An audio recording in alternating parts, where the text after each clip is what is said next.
कृष्णा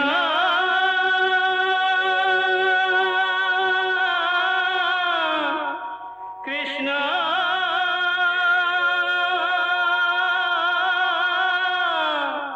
हरे कृष्णा हरे हरे।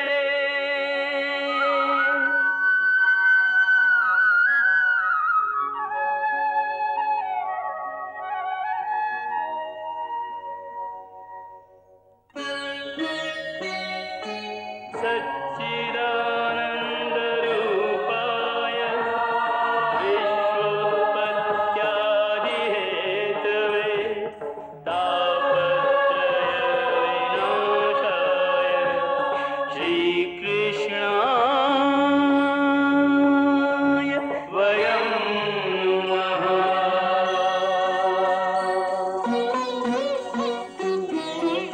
श्रीकृष्ण गोविन्द हरे मुरारे हे नाथ नारायण वासुदेव। हरे कृष्ण राधे राधे कृष्ण कृष्ण कृष्ण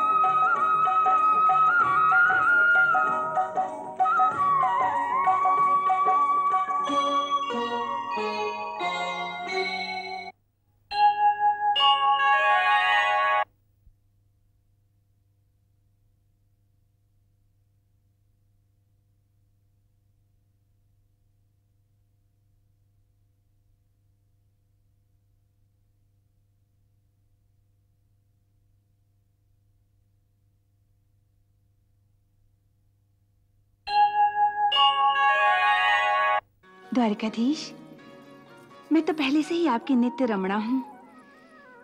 मुझे चिरयौवना होने की क्या आवश्यकता है?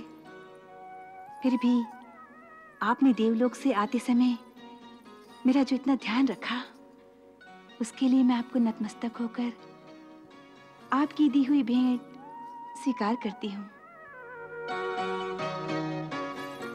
परंतु एक बात बताइए द्वारिकाधीश, कि मेरे पास ये पारिजात का पुष्प देखकर मेरी छोटी बहन सत्यभामा पर क्या प्रतिक्रिया होगी, ये कभी सोचा है आपने? उन्होंने रुक्मणी को तो एक ही फूल दिया है, और मैं उनसे पारिजात का वृक्ष ही पृथ्वी पर लेकर रहूंगी। ये मैं क्या सुन रहा हूँ सत्यभामा? तुम्हें पारिजात का वृक्ष चाहिए? हाँ, पारिजात का वृक्ष चाहिए। परंतु पारिजात का वृक्ष तो देवलोक के नंदनवन में है। सत्यभामा,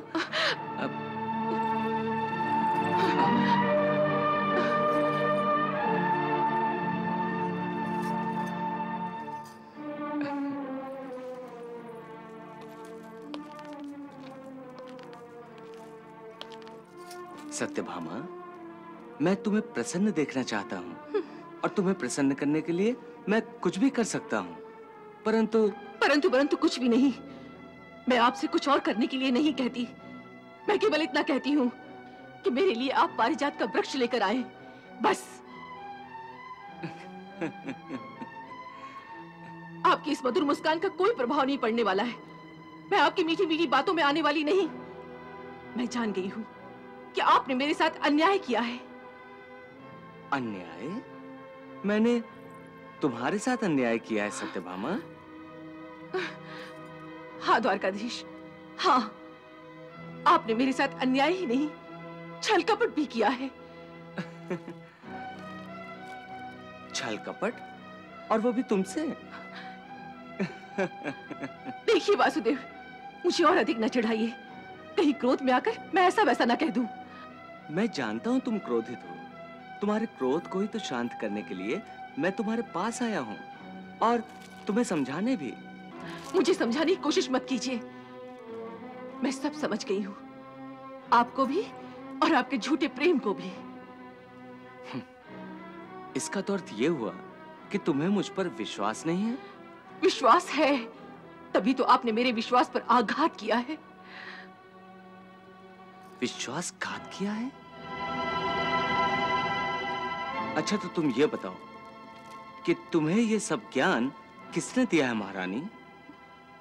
मैंने तो सदैव धर्म का ही पालन किया है और तुम मेरी धर्म पत्नी हो, फिर तुम्हारे साथ अधर्म का व्यवहार मैं कैसे कर सकता हूं? आप वाक चातुर्य से मुझे नहीं बहला सकते।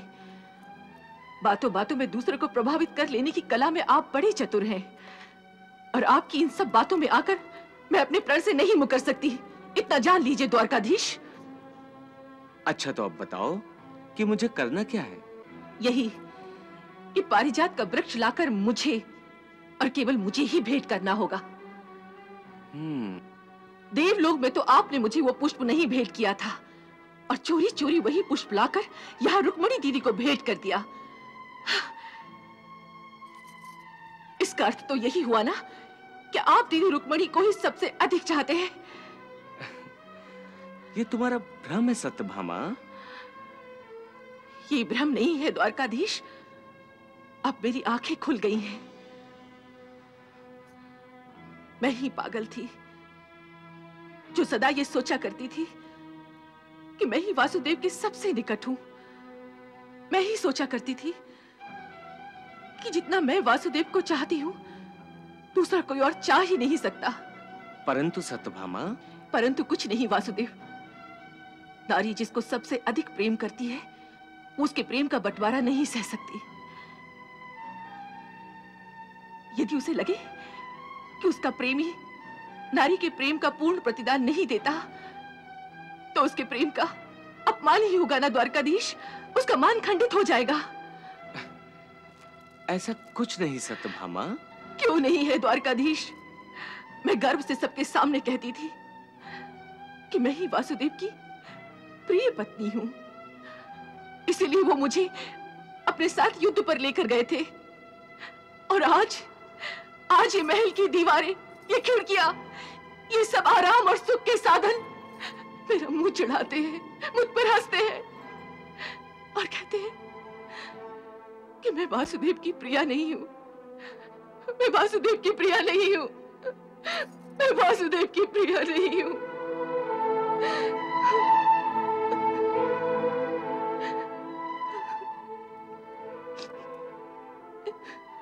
परंतु सत्यभामा, तुम तो मुझे प्रिय हो। नहीं, ये असत्य है। ये सत्य नहीं है वासुदेव। मैंने कभी असत्य नहीं बोला सत्यभामा। वास्तविकता क्या है इसके बारे में तो तुमने कभी विचार ही नहीं किया। वास्तविकता यही है कि दीदी के कल्याण के लिए आपने पारिजात का पुष्प उन्हें दिया, मुझे नहीं।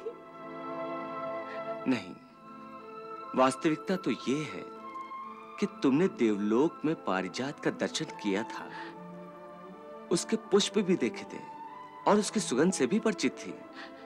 परंतु रुक्मिणी ने तो पारिजात के गुणों का अनुभव ही नहीं किया था। वो तो देवलोक के वातावरण तक से अपरिचित थी।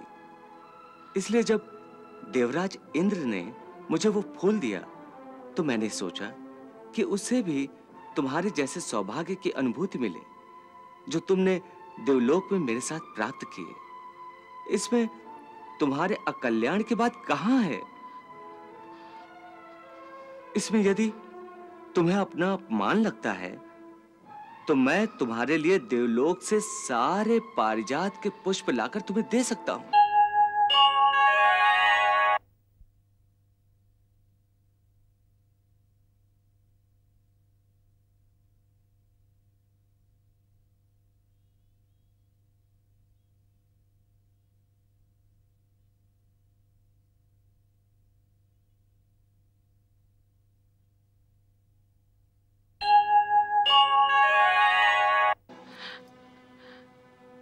अब मुझे पारिजात के पुष्प नहीं चाहिए, मुझे पारिजात का वृक्ष ही चाहिए। वासुदेव, यदि आप मुझसे प्रेम करते हैं तो मुझे पारिजात का वृक्ष ही लाकर दीजिए। मैंने उसकी छाया में पुण्य व्रत करने का संकल्प किया है, अन्यथा मुझे आज्ञा दीजिए, मैं तपस्या करने जाना चाहती हूँ। यदि तुमने पुण्यक व्रत करने का संकल्प कर लिया है तो निसंदेह मैं देवलोक से पारिजात का वृक्ष लाकर तुम्हारे उद्यान में रोपित कर दूंगा। अब तो प्रसन्न हो जाओ सत्यभामा। सचमुच सचमुच आप मेरे लिए ये पारिजात का वृक्ष लाएंगे? निसंदेह।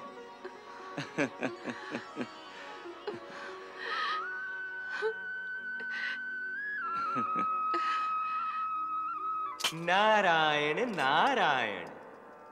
प्रभु आपकी लीला बड़ी निराली है। देवी सत्यभामा को चिर यौवना का वरदान दिलाकर आपने उनके अहंकार को परिसीमा तक पहुंचा दिया, और अब आप उन्हीं के लिए पारिजात लाने की योजना बना रहे हैं। वैसे ठीक ही है, देवराज इंद्र के अहंकार को भी तो समाप्त करना है। उन्होंने भी तो भगवान शंकर को पारिजात देने से मना कर दिया था। उन्हें इस धृष्टता का दंड तो मिलना ही चाहिए प्रभु। वाह प्रभु वाह, कैसी लीला रचाई है। एक तीर और लक्ष्य भेद दो। नारायण नारायण।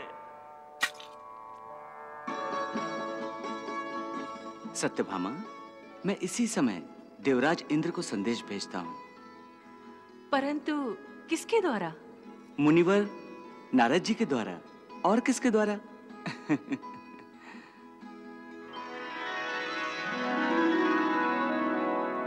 नारायण नारायण नारायण नारायण।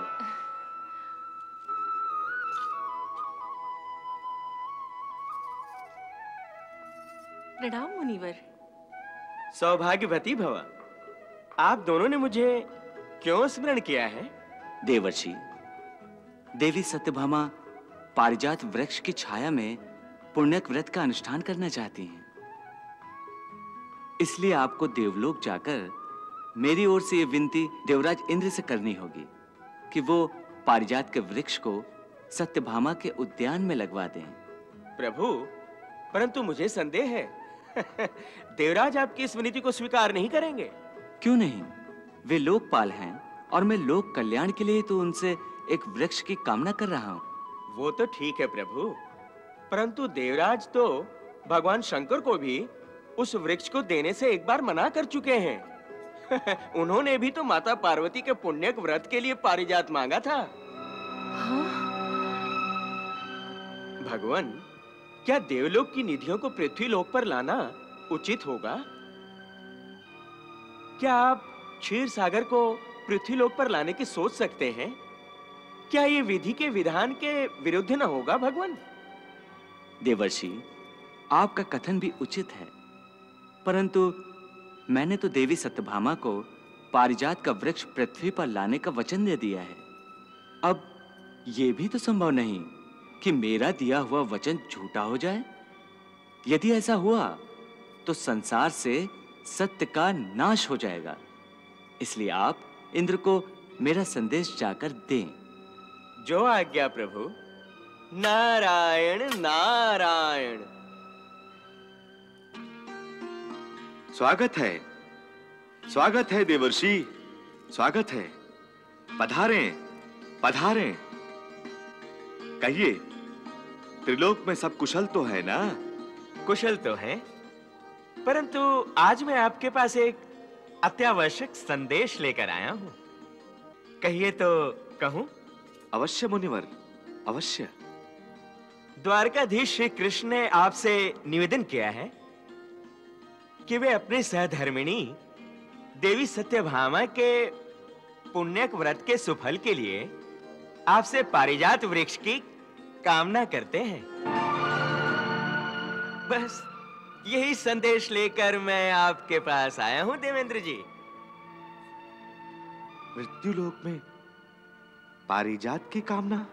हाँ, श्री कृष्ण का तो यही कहना है। तो क्या वे ये नहीं जानते कि इस समय मनुष्य योनि में है और पृथ्वी पर वास कर रहे हैं? देवलोक को अमरता देने वाले पारिजात को मैं पृथ्वी पर कैसे भेज सकता हूं? किंतु देवेंद्र, श्री कृष्ण तो देवी सत्यभामा को इसका वचन दे चुके हैं। वचन दिया होगा, परंतु ये सब तो विधि के विधान के विपरीत हैं। स्वयं ब्रह्मा जी ने पारिजात को स्वर्ग लोक में रखने की व्यवस्था दी है। यदि पारिजात पृथ्वी पर चला गया तो भूलोक और स्वर्गलोक में फिर अंतर ही क्या रह जाएगा? मृत्युलोक में फिर देवता बनने की कामना ही कौन करेगा? जो अच्छा कर्म करते हैं उसे देवलोक में निवास का सुख मिलता है। यदि मानव पृथ्वी पर ही स्वर्ग के सुखों का भोग करने लगेंगे तो फिर हम देवताओं को यज्ञ का भोग कैसे प्राप्त होगा? हमारी तो मर्यादा ही समाप्त हो जाएगी मुनिवर। देवेंद्र, जिसे तुम मृत्युलोक का वासी समझकर पारिजात देने से इनकार कर रहे हो, वो साक्षात विष्णु है। संसार के समस्त यज्ञ विष्णु का ही स्वरूप है। उन्होंने ही 12 अवतार लेकर पृथ्वी लोक की रक्षा की है। वामन अवतार लेकर तीनों लोकों पर अधिकार किया है। समुद्र मंथन के समय जो भी रत्न मिले थे वो स्वयं विष्णु ने ही तो देवलोक को दान दिए थे। और इस समय वो पृथ्वी लोक पर धर्म की स्थापना के लिए ही तो हैं। क्या अभी आप उन्हें पारिजात नहीं देंगे? नारायण नारायण। नहीं मुनिवर, नहीं। यदि द्वारकाधीश चाहे तो स्वर्गलोक के सारे आभूषण, वस्त्र, रत्न अपने उपभोग के लिए मांग सकते हैं, परंतु पारिजात नहीं। पारिजात तो स्वर्ग की शोभा है, पारिजात तो स्वर्गलोक की आत्मा है। इसलिए मैं पारिजात को देने से स्पष्ट इनकार करता हूं। यही संदेश द्वारिकाधीश को आप मेरी ओर से दे दें। जैसी आपकी इच्छा देवेंद्र। नारायण नारायण नारायण नारायण।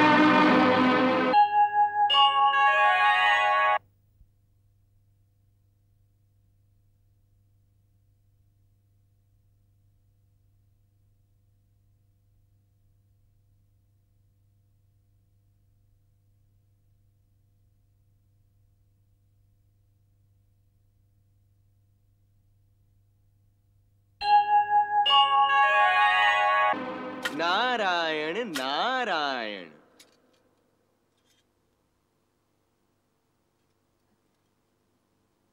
कहिए मुनिराज, क्या कहा देवराज इंद्र ने? पारिजात पृथ्वी पर आ रहा है ना? नहीं प्रभु, देवराज इंद्र ने तो पारिजात पृथ्वी पर भेजने से स्पष्ट इनकार कर दिया। क्या? स्पष्ट इनकार कर दिया? हाँ, देवराज स्वर्गलोक के वस्त्र, रत्न, आभूषण सभी कुछ आपको देने के लिए तैयार हैं, किंतु पारिजात का वृक्ष नहीं।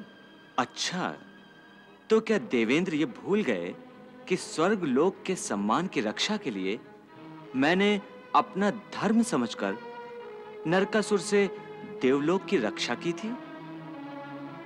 और क्या ये भी भूल गए कि देव माता अदिति के कुंडल मैंने ही लौटाए थे?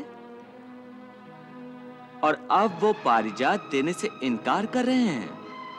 अब तो मैं पारिजात उनसे लेकर ही रहूंगा, चाहे मुझे इसके लिए देवराज इंद्र से युद्ध क्यों न करना पड़े। युद्ध? तो क्या द्वारकाधीश हमें युद्ध करने का आमंत्रण दे रहे हैं? यदि ऐसा है तो हम पारिजात की रक्षा के लिए युद्ध के लिए भी तैयार हैं। ठीक है देवर्षि, यदि देवेंद्र युद्ध के लिए तैयार हैं तो युद्ध अवश्य होगा।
हे पारिजात, मुझे आपको लेकर पृथ्वीलोक में जाना है।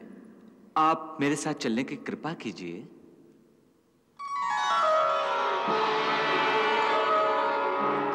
ठहरिए द्वारिकाधीश।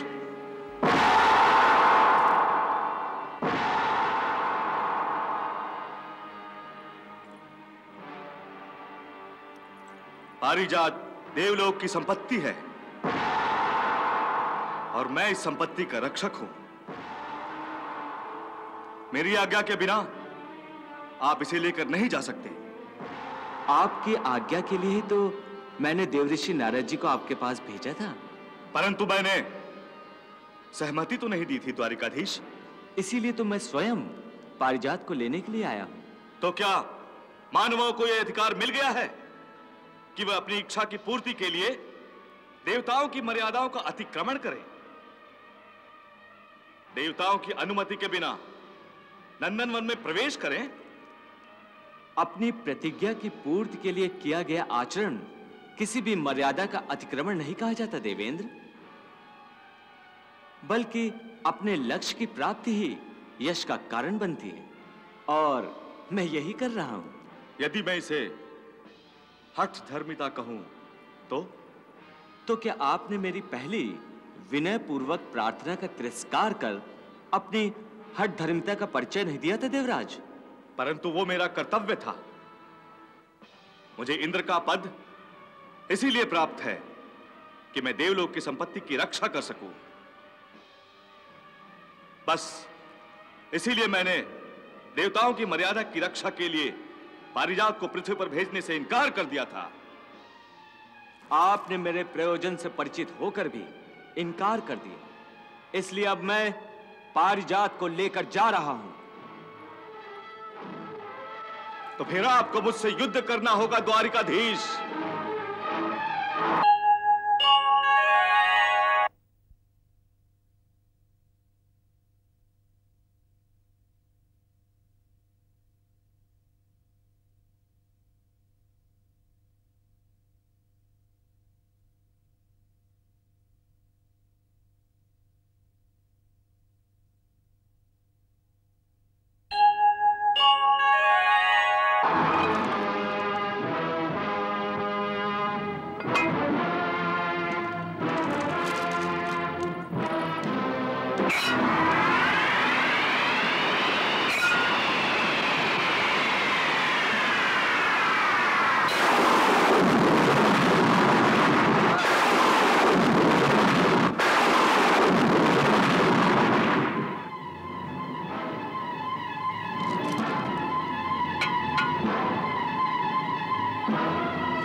द्वारिकाधीश, पृथ्वी पर संध्या वंदन का समय हो गया है। युद्ध नीति के अनुसार अभी आपके विश्राम का समय है। कल प्रातः फिर युद्ध शुरू होगा। मेरा आग्रह है कि आप देवलोक में ही मेरे महल में विश्राम करें। नहीं देवराज, इस समय हम दोनों युद्ध की दीक्षा में हैं और नीति के अनुसार हम आपका आश्रय नहीं ले सकते। और फिर आज तो शिवरात्रि है, भगवान शिव की आराधना का समय है। इसलिए हम अभी पारियात्र पर्वत पर जाकर विधि पूर्वक शिवरात्रि की पूजा करेंगे। जैसी आपकी इच्छा प्रभु।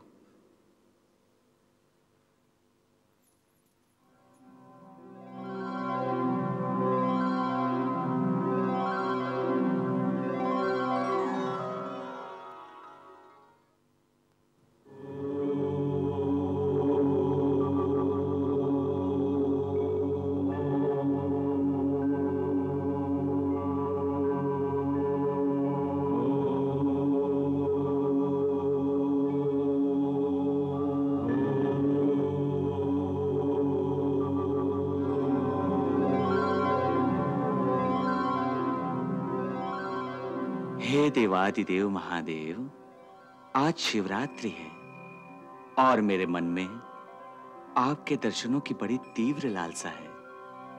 कृपया मुझे अपने दर्शन दें।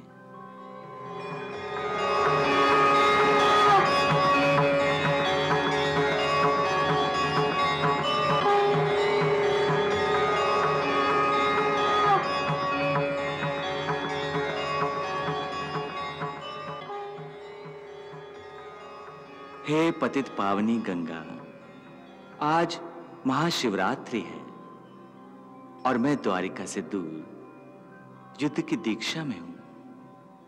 आज शंकर महादेव की आराधना की रात्रि है और मुझे उनकी पूजा करनी है। हे त्रिशूल पाणी की जटाओं में विहार करने वाली गंगा, मैं आपका आवाहन करता हूं।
नमः शिवाय।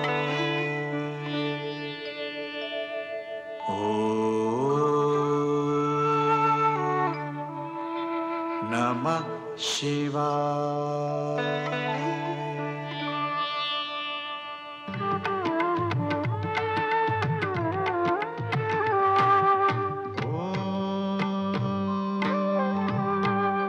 नमः शिवाय।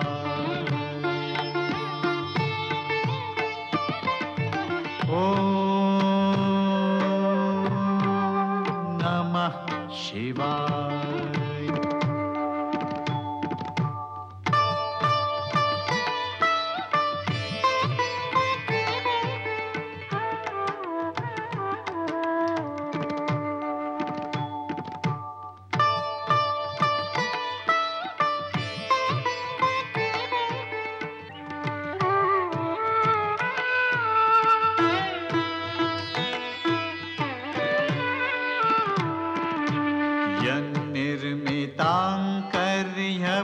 कर्म पर्वणि मायां जनोऽयं गुणसर्गमोहितः न वेदनिस्तारणयोगमञ्जसा तस्मै नमस्ते विलयोदयात्मने।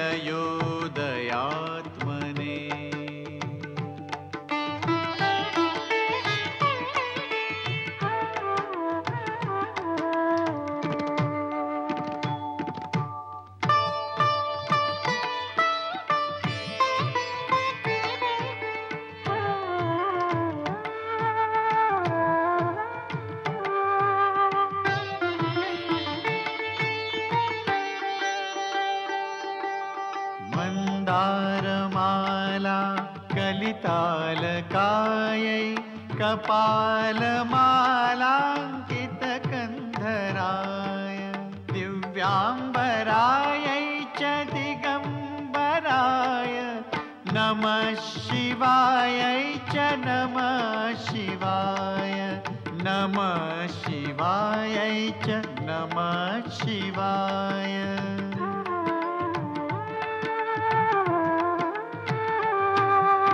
अम्भोधर श्यामलकुन्तलायै तडित्प्रभाताम्रजटाधराय निरीश्वरायै निखिलेश्वराय नमः शिवायै च नमः शिवाय नमः शिवायै च नमः शिवाय।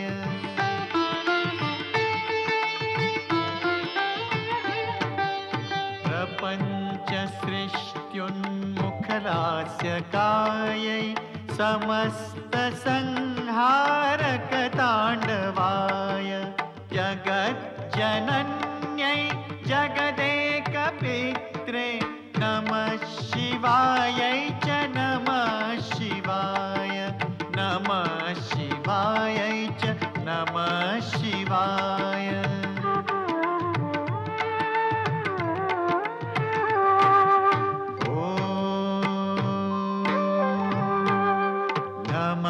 शिवाय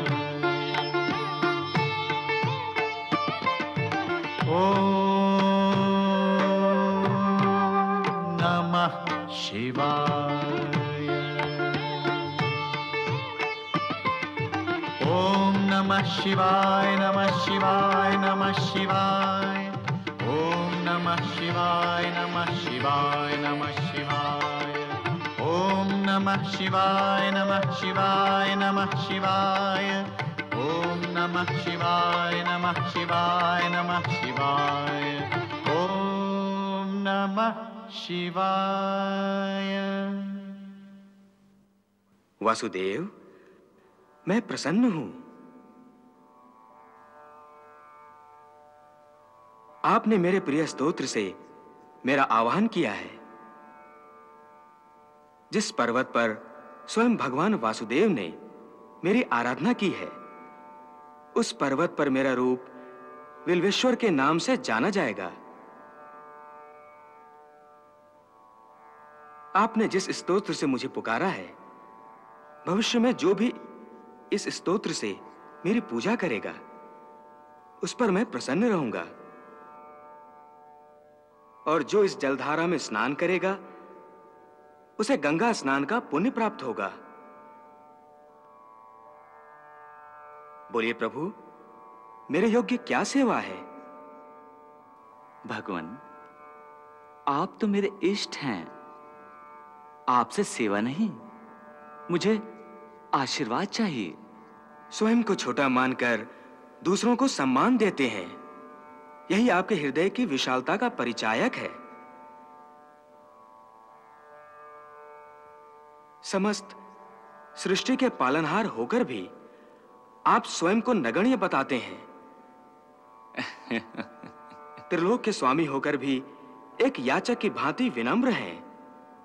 यही स्वयं आपकी महानता का परिचायक है।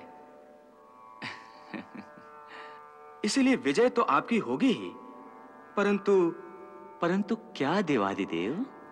यही कि मैं आपके और देवराज इंद्र के युद्ध को देख रहा हूं। आप इंद्र पर घातक वार नहीं कर रहे हैं। मुझे तो ऐसा लग रहा है आप उसकी रक्षा कर रहे हैं वासुदेव। हाँ देव, मेरा उद्देश्य इंद्र का पराभव करना नहीं, मैं तो उसके अहंकार का नाश करना चाहता हूं। मैं पहले भी गोवर्धन पर्वत पर उसका ये अहंकार नष्ट कर चुका हूं, फिर भी उसने आपको भी पारिजात देने से इनकार कर दिया था, जिसके कारण आपको भगवती पार्वती के लिए स्वयं एक पारिजात वन का निर्माण करना पड़ा। इस समय वो मुझे भी पारिजात के लिए मना कर रहा है और स्वयं को एक सर्वोच्च सत्ता के रूप में प्रतिष्ठित कर रहा है। बस मैं उसके इसी अहंकार को तोड़कर पारिजात का वृक्ष पृथ्वी लोक पर ले जाना चाहता हूं। उसी के लिए आशीर्वाद दीजिए। अवश्य, कल आप पारिजात के साथ ही पृथ्वीलोक में जाएंगे वासुदेव।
क्या कर रहे हो? रुक जाओ सुदर्शन।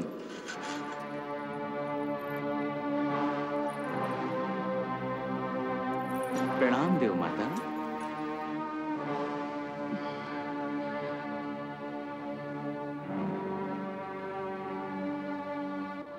अपने ही भाई को समाप्त कर डालोगे?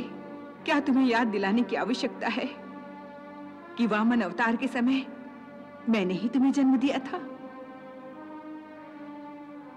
अरे इंद्र के पराभव से तो इंद्र के पद का सम्मान ही नष्ट हो जाएगा। कृष्ण, ये युद्ध रोक दो। जो आज्ञा देव माता।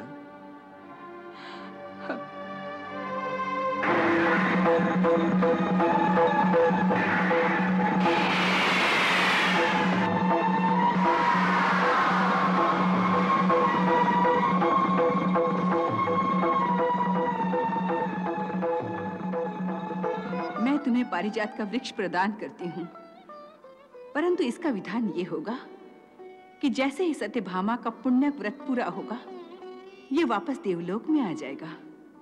आपकी आज्ञा शिरोधार्य है देव माता। मुझे क्षमा करो द्वारकाधीश, क्षमा करो प्रभु। लो देवराज, मैं आपका वज्र वापस लौटाता हूं।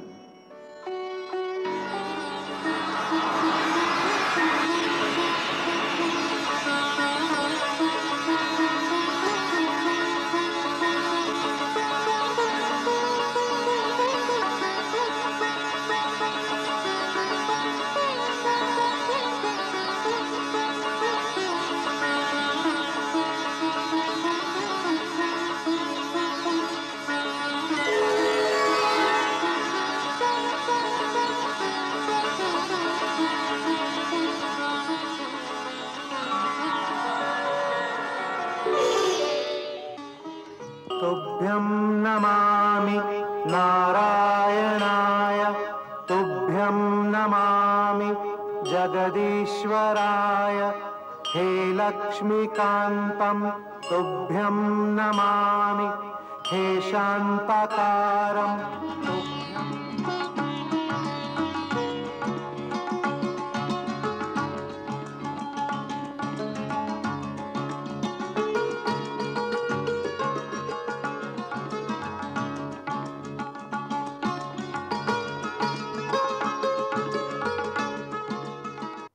कृष्णा।